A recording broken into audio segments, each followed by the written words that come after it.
যারা বিভিন্নভাবে বাংলাদেশের ভিত্তিক রাজনীতিকে কর্মসূচিতে টিকে নেয়, এই দেশে আপনারা আমাদের সাথে সম্পৃক্ত হয়েছেন। বিশেষ করে এই চর অঞ্চলে তাকে স্বাগত জানাই, ধন্যবাদ জানাই, উপলব্ধি করতে পেরেছেন।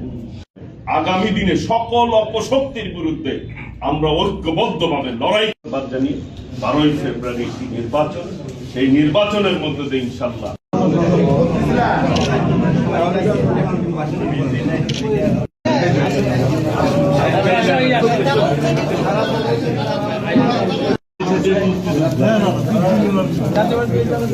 ভাই ভাই ভাই সবাই নিয়ে